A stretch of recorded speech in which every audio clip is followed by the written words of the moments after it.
네, 서울 강서갑 강선우입니다. 강준구 원장님.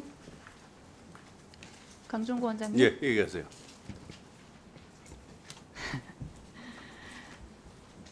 강준구 원장님. 예, 네. 강준구 원장을 둘러싼 여러 의혹이 있는데 오늘 기회로 털고 갔으면 좋겠습니다. 바로 윤석열 김건희 부부와 밀접한 특수관계를 맺고 있다는 거죠. 슬라이드 보여주세요.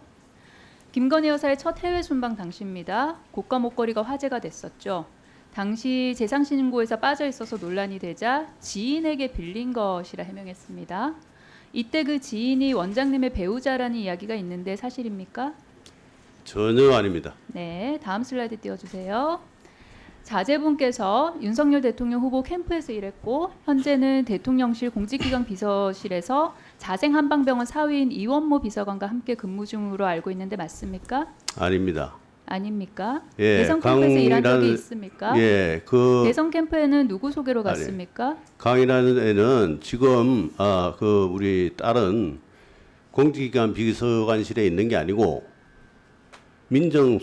비서관실에 있고 이원모 공직비서관하고는 일한 적이 없어요. 대선 캠프에는 누구 소개로 갔습니까?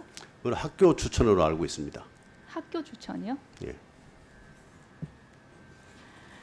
한승환 교수는 윤석열 대통령 초등학교 동창이죠. 중마고우로 알려져 있고 윤석열 대통령 병역 면제 이유가 됐던 부동시 진단서, 그다음에 공무원 임용 당시 재임용 때는 또 아니라고 또 그런 진단서를 받았었죠. 그 진단서 발행한 안과 의사로 대통령 주치 하마평에도 올랐습니다. 한승환 교수와는 어떤 사이입니까? 선배 후배 사이입니다. 이처럼 강준구 원장의 여러 사적인 인연이 대통령실과 무척 가깝다는 점부터 짚으면서 질의에 들어가도록 하겠습니다. 지난 7일 복지부 국감에서 본 의원은 처벽 건보 적용 시범 사업에 대해서 지적을 했습니다. 당시 정부가 사실상 자생한방병원 측의 요청이었죠. 왜냐하면 한방병원 협회 측의 요청이라 했지만 여기 14년째 회장이 신준식 회장이죠. 에 따라 추가 인정한 한약재 하르파고 피톤군 청구한 것의 99.6%가 결국 자생한방병원이었죠. 문제는 자동차 보험 약침 급여화 역시 자생 맞춤형이라는 그런 지적이 나온다는 겁니다. 국토부의 고시는 객관적으로 입증된 무균, 멸균 약침액을 사용한 경우 인정하고 특정 기술의 채택이나 인증 여부에 한정하는 것은 아닙니다라는 행정 해석을 내놨어요. 한의사협회 역시 안정성 가이드라인 제정 요청했지만 심평원은 어떻게 했냐면은 6곳의 인증원의 탕정실에서 만든 약침을 수가로 인정을 하게 되죠. 다음 슬라이드 보여주세요. 문제는 여기서 또 자생이 나와요. 일선 의료기관에서 어느 원외 탕정실을 가장 많이 등록했을까? 아까 전진숙 의원 질의에서도 나왔었는데요. 자생만 47%, 즉 절반 가까이 차지를 하죠. 그러니까 이게 자생 원외 탕정실을 등록해서 약침을 청구하겠다고 한 의료기관이 거의 절반이 된다는 거예요. 약침의 안정성은 당연히 중요합니다. 그런데 이 안전성이라는 양고기를 걸어놓고 자생한방병원 몰아주기라는 개고기를 팔아서는 안 되겠죠. 다음 슬라이드 보여주십시오. 자생 원외 탕전실에서 제작한 약침 신바로 3에 어떤 약재에 쓰는지 아십니까? 전 잘 모릅니다. 바로 첩약 사업에서 자생이 99.6%나 청구했던 하르파고 피툰군입니다. 그러니까 여기저기서 이게 계속 다 나오는 거죠. 지난 5월 14일 관련 협회들이 모인 자리에서 신준식 이사장의 첫째 사위 이진우 자생한방병원 원장이 한방병원 대표로 참석을 합니다. 그리고 원외 탕정실에서 만든 약침만 인정하자는 그런 결정이 이루어지죠. 꼭 이렇게 의사결정이 이루어지는 곳곳마다 자생한방병원 관련자들이 다 껴 있어요. 그렇죠? 첩약 사업에 이어서 약침 급여화까지 한방병원 협회 외관을 한, 그러니까 한방병원 협회 가면을 딱 둘러쓰고 자생한방병원이 일명 하르파고 피툰군을 밀어넣은 셈입니다. 이렇게 쭉 살펴보면은 이게 자생한방병원 또 대통령실 이렇게 서로 다 얽혀가지고 지금 거의 뭐 무슨 경제 공동체로 보일 그런 지경입니다.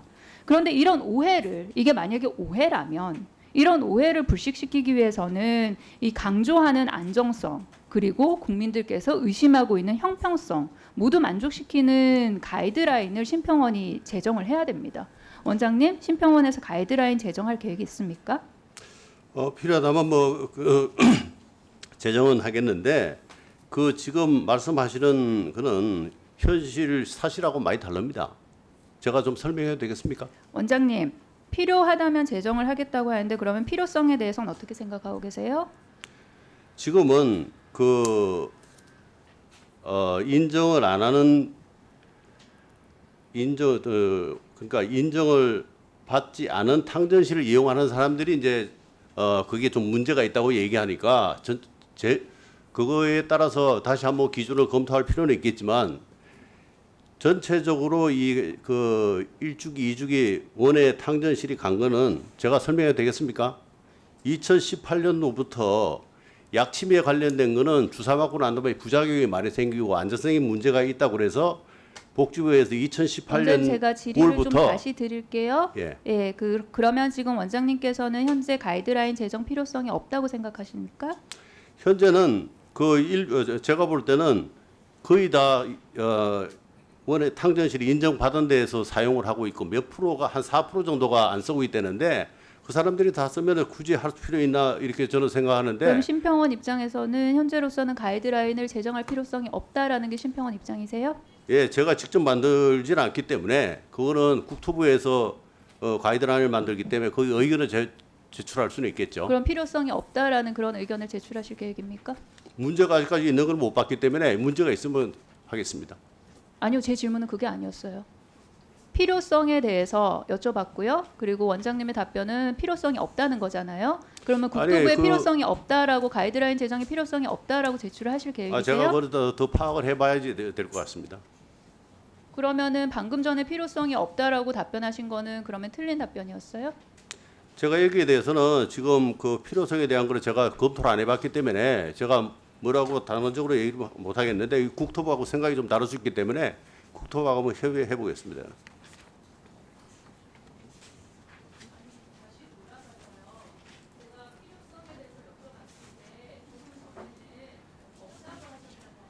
지금은 제가 제 생각은 지금은 없습니다. 예.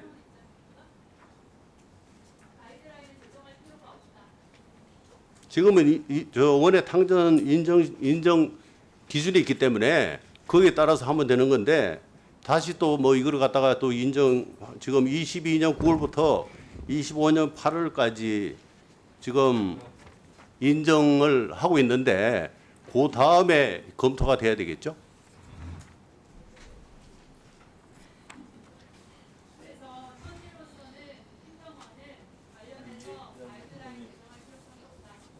저는 그렇게 생각합니다.